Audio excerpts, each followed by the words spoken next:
Selamat datang kembali di pertemuan yang ke-9 di materi mata kuliah Kepemimpinan dan Keterampilan Kerja. Di sini kita berbicara tentang bagaimana hubungan kepemimpinan, budaya, strategi, dan kinerja terhadap pendekatan konsep.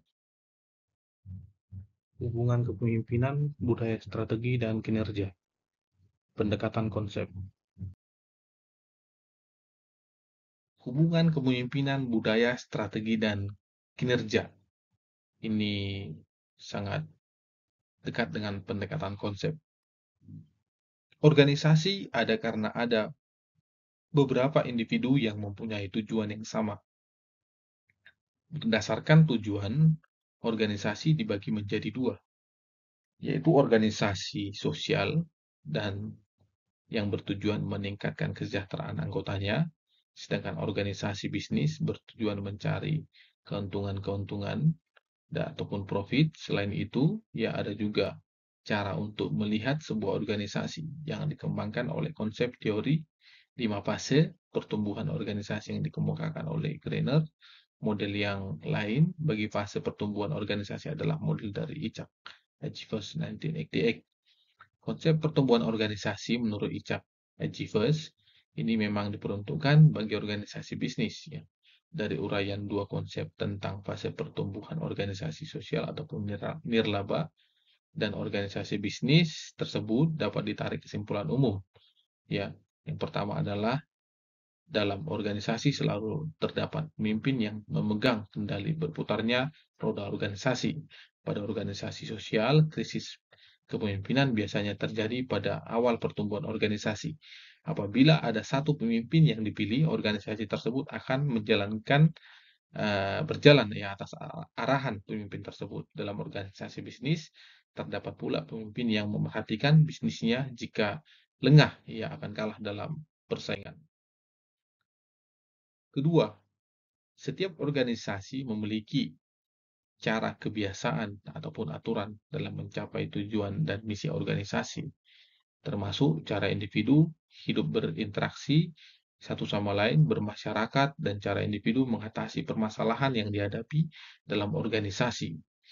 Kehidupan tersebut didasarkan pada keyakinan yang dimiliki, ya, terus pada filsafat hidup yang didasarkan dari hubungan manusia dengan lingkungannya, terus keyakinan hidup yang dijadikan sebagai asumsi dasar ataupun basic assumption yang mendasari semua program, strategi, rencana kegiatan. Atas dasar tersebut, dibangun kegiatan-kegiatan ataupun strategi jangka panjang dan strategi jangka pendek, sehingga memunculkan nilai yang tinggi apabila kegiatan yang dilakukan tidak menyalahi dari yang telah diprogramkan.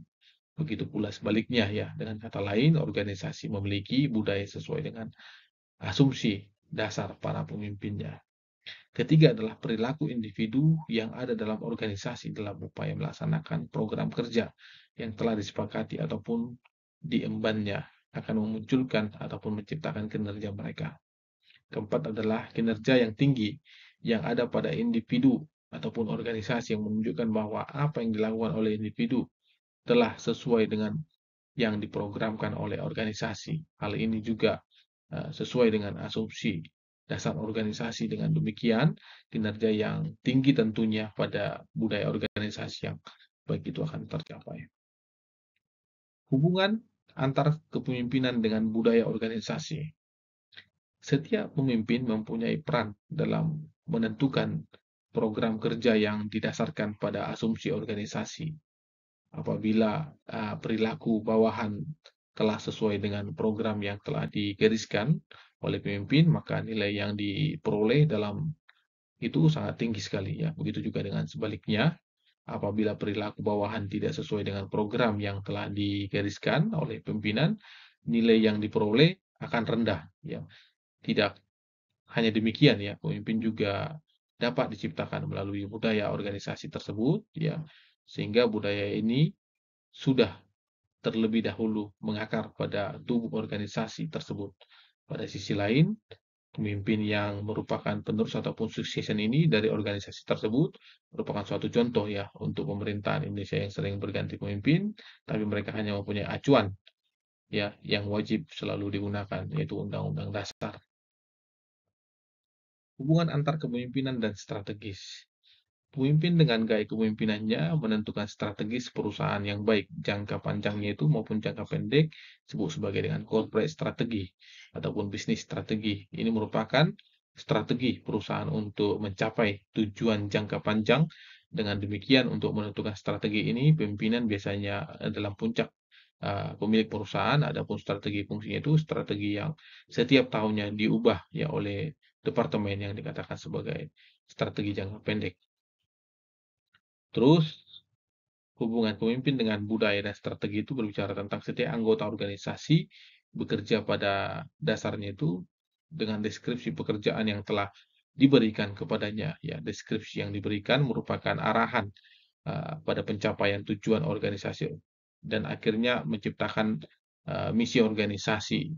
Di sini terlihat bahwa penciptaan misi organisasi terdapat pada manajer puncak ataupun pemilik ataupun sebut sebagai dengan owner. Organisasi yang didasarkan itu seperti asumsi yang telah mereka miliki. Ini menunjukkan bahwa budaya itu diciptakan oleh pemimpin ataupun sering disebut sebagai dengan culture is declared by the leader. Hubungan antara pemimpin dengan strategi dan kinerja. Ini berbicara juga tentang bagaimana case and the fixture ya ataupun organisasi performance. Ini merupakan suatu strategi ya dari setiap departemen sumber daya manusia dan dari organisasi itu sendiri ya. Ini salah satu contohnya dari gambaran-gambaran tersebut yang dapat disimpulkan sebagai berikut. Yang pertama adalah tentang kepemimpinan dan budaya organisasi yang dapat saling mempengaruhi. Yang kedua adalah kepemimpinan berpengaruh terhadap strategi dan organisasi. Yang ketiga adalah berbicara tentang budaya organisasi dipengaruhi terhadap strategi organisasi itu. Yang keempat adalah kepemimpinan dan budaya organisasi berpengaruh ya terhadap strategi organisasi, dan yang terakhir adalah kepemimpinan budaya organisasi dan strategi organisasi mempengaruhi terhadap kinerja karyawan. Kepemimpinan strategi, keunggulan kompetitif dan kinerja unggul. Kepemimpinan strategi ataupun strategi leadership berhubungan dengan pengelolaan proses penyusunan strategi untuk meningkatkan kinerja perusahaan yang akan berdampak pada peningkatan nilai perusahaan yang dimiliki oleh para pemegang saham, ya sebagaimana terlihat pada kegiatan sehari-hari dalam perusahaan tersebut, yang dimana untuk meningkatkan nilai dari pemegang saham tersebut, bagaimana cara manajer untuk mendorong penyusunan strategi yang dapat meningkatkan kemampuan perusahaan memperoleh laba, memastikan laba perusahaan tersebut meningkat ya. Untuk perusahaan itu harus mengalahkan para pesaing-saingnya. Dengan kata lain ya, perusahaan harus memiliki satu keunggulan kompetitif, ini disebut sebagai dengan competitive advantage. Kinerja unggul ataupun superior performance ya, memaksimalkan nilai pemegang saham merupakan suatu tujuan utama dari perusahaan yang menghasilkan laba-laba dasar. Dua alasan. Yang pertama adalah memegang saham menyediakan kapital berisiko ataupun risk kapital untuk perusahaan yang kemungkinan para manajer membeli sumber daya yang diperlukan untuk memproduksi barang dan jasa. Ya, terus bagaimana kapital berisiko adalah kapital yang tidak dapat dimunculkan kembali saat perusahaan gagal ataupun bangkrut. Sebagai contoh, kayak di Walmart, ya pemegang saham itu memberikan perusahaan sejumlah kapital untuk mengembangkan toko dan pusat distribusi. Melakukan investasi pada sistem informasi, memberi persediaan untuk dijual kembali pada pelanggan dan sebagainya.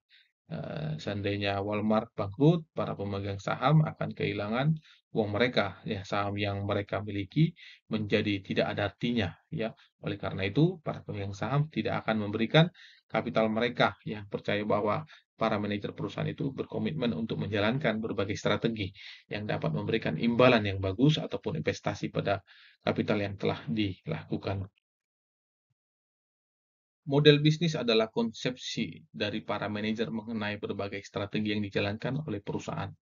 Model bisnis harus dapat menciptakan keunggulan kompetitif yang mencapai probabilitas dan pertumbuhan profit yang unggul. Ya, jadi model bisnis adalah semacam model, mental ataupun berbagai strategis yang diinvestasi kapital untuk dilakukan perusahaan dapat secara bersama-sama menghasilkan profitabilitas ya dan pertumbuhan profit di atas rata-rata. Jadi suatu model bisnis meliputi totalitas dari cara perusahaan melakukan hal-hal berikut. Yang pertama adalah memiliki pelanggan mereka, mendefinisikan dan mendiferensikan produk yang ditawarkan, yang C adalah menciptakan nilai bagi pelanggan, yang D mengakuisisi dan menjaga pelanggan, yang E menghasilkan produk dan jasa, yang F menetapkan biaya yang lebih murah, yang G mengirimkan barang dan jasa ke pasar, yang H mengelola aktivitas dalam perusahaan, yang I mengonfigurasi sumber daya yang ada, yang C mencapai dan menjaga probabilitas yang tinggi, dan yang K adalah meningkatkan pertumbuhan perusahaan sepanjang